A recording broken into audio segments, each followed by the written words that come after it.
Celebre as vitórias, mas não baixe a guarda. É sobre isso que eu quero refletir com você hoje, a partir da nossa leitura no livro de Neemias. Hoje nós concluímos a leitura desse livro, lendo o capítulo 12 e o capítulo 13, em que nós temos aqui momentos finais, os relatos finais desse livro de Neemias. No capítulo 12, nós temos. O capítulo começa com uma lista de sacerdotes que vieram com Zorobabel, e esse relato é feito com muito detalhe, precisando bem quem é filho de quem gerou quem, porque isso serviria como um registro histórico para a posteridade, para deixar registrado, bem especificado, quem eram os sacerdotes, quem eram os levitas, como é que essa linhagem sacerdotal foi propagada. Essa primeira parte do livro, do capítulo 12, tem um propósito bem histórico de listar essas famílias de sacerdotes e de levitas e o trabalho que eles desempenhavam no templo. A partir a partir da metade do capítulo 12, nós temos então o momento da dedicação do muro de Jerusalém. Neemias relata como o povo se reúne para então dedicar o novo muro e eles se reúnem para um dia de festa.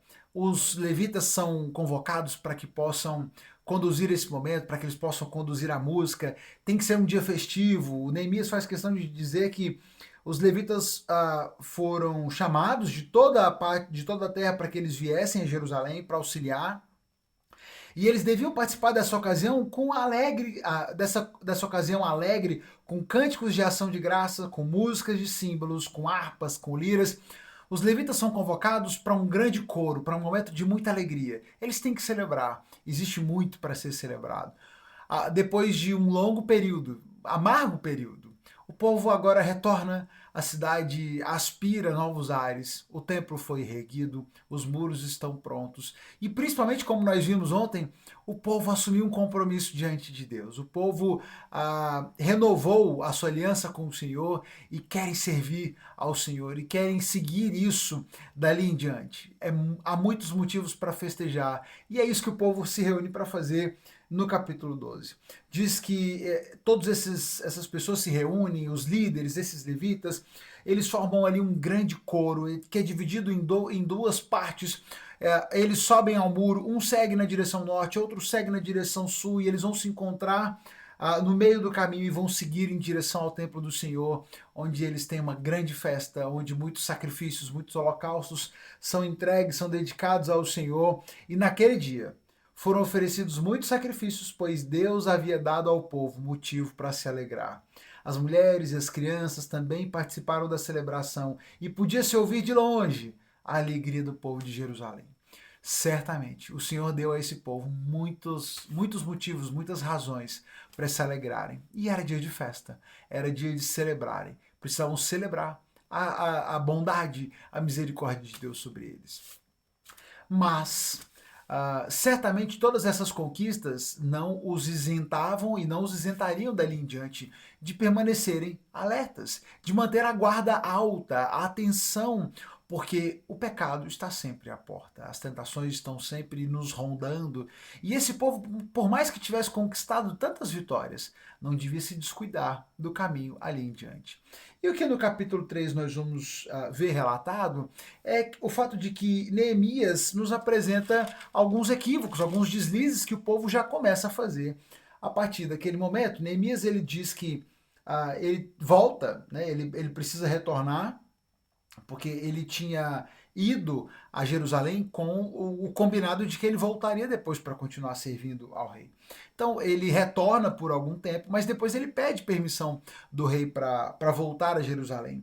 E o que ele vai nos descrever no capítulo 13 são alguns problemas que ele percebe quando ele retorna. Ele viaja e ele vê que nesse tempo em que ele ficou fora, as coisas deram uma desequilibrada, as coisas saíram um pouco do eixo, alguns pecados, alguns erros começam a ser tolerados, existe um certo descaso já com as coisas do templo, e Neemias precisa lidar com isso e precisa chamar essas pessoas à responsabilidade. Ele fala sobre o sacerdote Eliasibe, que tira algumas coisas do templo, algumas ofertas, alguns tesouros, para conceder uma sala para que Tobias, que era seu parente, pudesse ter ali um escritório dentro do templo. Ele corrige esse problema, leva de volta, destina de volta aquele ambiente para o que havia sido originalmente, para conter ali as ofertas, os dízimos que fossem entregues.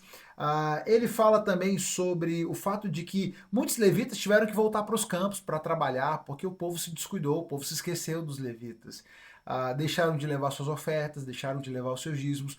E quando o povo deixa de ser fiel na entrega dos seus dízimos, os levitas precisam abandonar o seu ministério, precisam abandonar o seu trabalho e correrem atrás do sustento para as suas famílias, precisavam voltar para os seus campos. Neemias constata isso e corrige, chama esse povo, repreende o povo: olha, vocês deixaram de cuidar dos levitas, disseram que iam cuidar e eles tiveram que voltar. Ele chama os levitas para que voltem, corrige o povo por causa da sua infidelidade nos dízimos e no sustento do templo do Senhor. Se eles queriam os levitas ali trabalhando no templo, precisavam ser fiéis nos seus dízimos. Ele tem também corrigindo o povo, porque eles começaram a se descuidar do sábado. Alguns começaram a comercializar, permitir comércio na cidade no dia de sábado, isso era proibido. Ele corrige esses homens, inclusive muitos nobres que estavam envolvidos nesse comércio aos sábados. Ele repreende, ele manda fechar o portão da cidade. Ele diz que por uma ou duas vezes os mercadores de outras cidades ainda ficaram ali acampados na porta, mas quando ele mostrou firmeza, isso acabou e as pessoas desistiram. Ele também mostra como ele teve que corrigir o fato de que alguns homens de Judá começaram de novo a se casar com mulheres ali de Amon e de Moabe, e ele precisou repreender. Chegou ao ponto de que alguns desses filhos já nem sabiam mais falar o hebraico, só estavam falando a língua das suas mães. Enfim, ele lista alguns problemas e ele repreende: olha, não foi esse o problema de Salomão? O nosso grande rei, o maior rei, o problema dele foi ter se casado com essas mulheres e cedido a essas mulheres que o levaram a pecar. Cuidado com os pecados de vocês. Enfim, ele lista problemas que ele percebe quando ele retorna. Isso eu quero deixar de alerta pra gente. É assim que o livro de Neemias termina, com essas correções e alertas que ele precisa fazer. Nós temos sim que celebrar as vitórias, celebrar as conquistas. Temos que celebrar, devemos celebrar aquilo que Deus faz, a bondade de Deus, as boas decisões, as boas escolhas. Se alegre por boas escolhas e pelas vitórias conquistadas. Tudo bem se alegrar. Mas não se descuide do futuro, não baixe a guarda, não deixe de dar atenção às coisas que são importantes dali em diante. Porque quando nos descuidamos, quando nos deixamos levar e achar, beleza, agora está tudo resolvido, o templo foi construído, a gente já assinou um contratinho com Deus, já dizemos que vamos ser obedientes, o muro está erguido, aos poucos o povo vai se descuidando. Por isso é preciso manter a atenção. É claro que foram bons passos dados, a reconstrução, a renovação dos votos do povo com o Senhor, mas eles precisam manter a atenção. Na sua vida, o mesmo. Celebre as vitórias, celebre as conquistas, se alegre por elas, louve ao Senhor por aquilo que Ele tem feito, mas não se descuide ao longo da jornada. Porque quando você se descuida, você se torna vítima mais fácil, suscetível às tentações, quando acha que está tudo certo, está tudo pronto, que agora você não tem mais com o que se preocupar. Mantenha a atenção, mantenha o cuidado, mantenha-se fiel ao Senhor, se alegrando e atento. Essa é uma boa combinação para seguirmos com as nossas vidas. Vamos juntos, lendo a palavra de Deus, aprendendo cada vez mais. Amanhã a gente vai para o livro de Esther. Fica atento que o cronograma de leitura eu coloco a seguir para que você possa fazer a sua leitura. Combinado? Você já sabe, amanhã a gente se encontra aqui para mais uma reflexão.